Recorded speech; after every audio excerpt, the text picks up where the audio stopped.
Hi guys, good evening. Welcome back po ulit. So, ngayong gabi may pupuntahan tayo. Pupunta tayo sa palasyo ni Prince Sultan.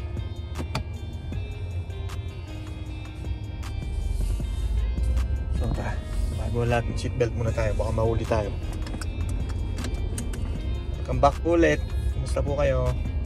God bless po sa inyo. Lalong-lalo na dun sa mga bago nating subscriber. Thank you po. So tara, may kukunin tayo dun, okay, sa palasyo ni Prince Sultan. Let's go!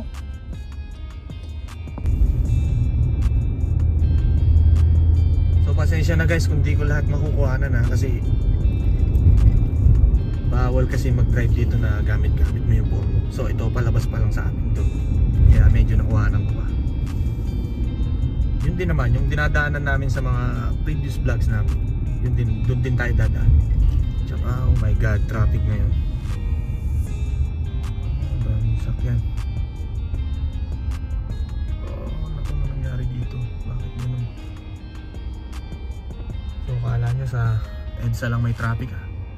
Siyempre dito rin. Ano?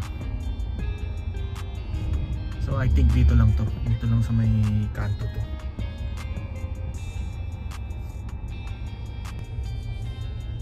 So alam ko na guys kung bakit traffic. Dahil ngayon ay 7:40 na. Tsaka ang tawag dito, Thursday. Tapos ngayon maraming sasakyan nga pala. Kaya inabutan tayo ng traffic dito. Itong way kasi na to, kung maalala nyo yung vlog ko dun sa may tinuturo ko na building dun sa may ano, dun sa may ano ba to, Riyadh Boulevard. Halos na mga sasakyan na to sigurado papunta dun. Kaya heavy traffic ngayon. Pero for sure dito lang to. Kasi natatanaw ko banda dun, paakyat, medyo mabilis ang ano nila, daloy. So dito lang to.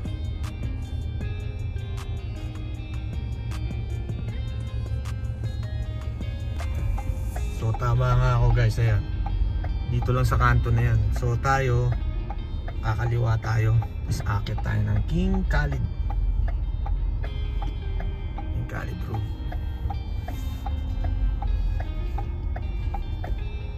So yan, nag-full sila dito. Dito sa may kanto na to. So tayo, kakaliwa tayo dito. Tapos akit tayo. Actually pwede na tayong kumaliwa. Kaso ayaw magbigay ng mga sakyan na to.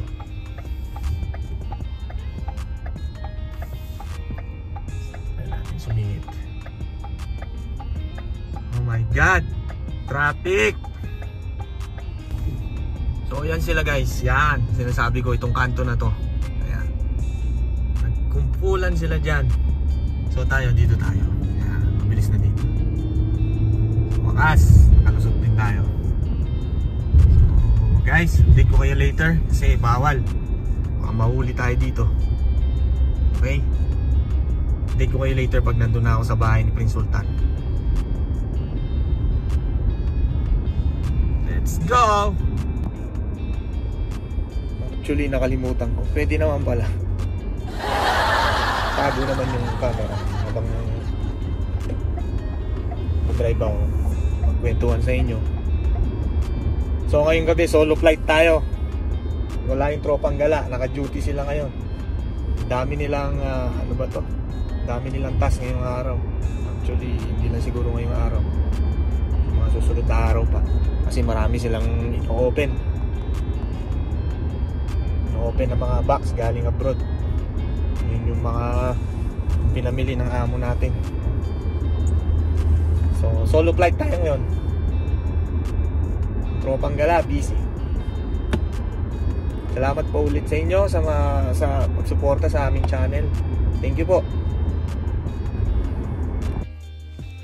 So guys, at eto na nga, nakarating na tayo sa bahay ni Prince Sultan. Yan, kung makikita nyo yan, hirap akong kuhanan kasi baka may makakita sa akin na kinukuhanan ko siya. Diba? Ito nga pala yung mga accommodation ng mga babae dito, mga single. Yan. Yan ang palasyo ni Prince Sultan. Dito kami nagumpisa guys, back in August 2010. Diyan kami nagumpisa ni Mrs.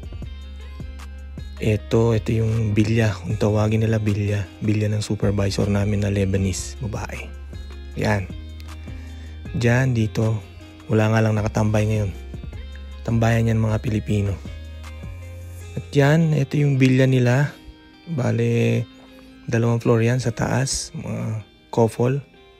Yan ang kitchen. Tapos, ito yung... Bali, bilya pa rin yan guys. So, guys, welcome back ulit. Ito, nakuha natin yung kinukuha natin. Isang suitcase, luggage. So, tara. Uwi na tayo. Tayo kailangan na sa bahay. So guys, pauwi na tayo. Eto, palabas na tayo ng gate nila.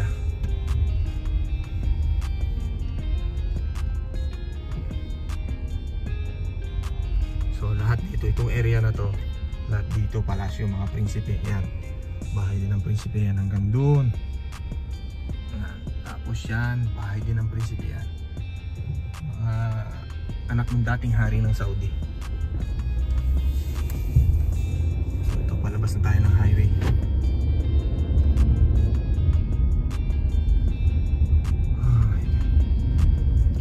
So guys, di ko kayo later. Again, bawal gumamit ng phone along the way. Baka mahuli tayo.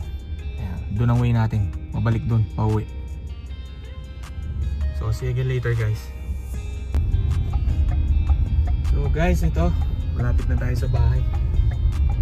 Again, maraming salamat po sa panonood, sa pagsama sa akin. Maraming salamat sa inyo, sa mga bagong subscriber. Thank you po ulit. At God bless po sa inyo lahat. Maraming salamat po. See you po sa next video.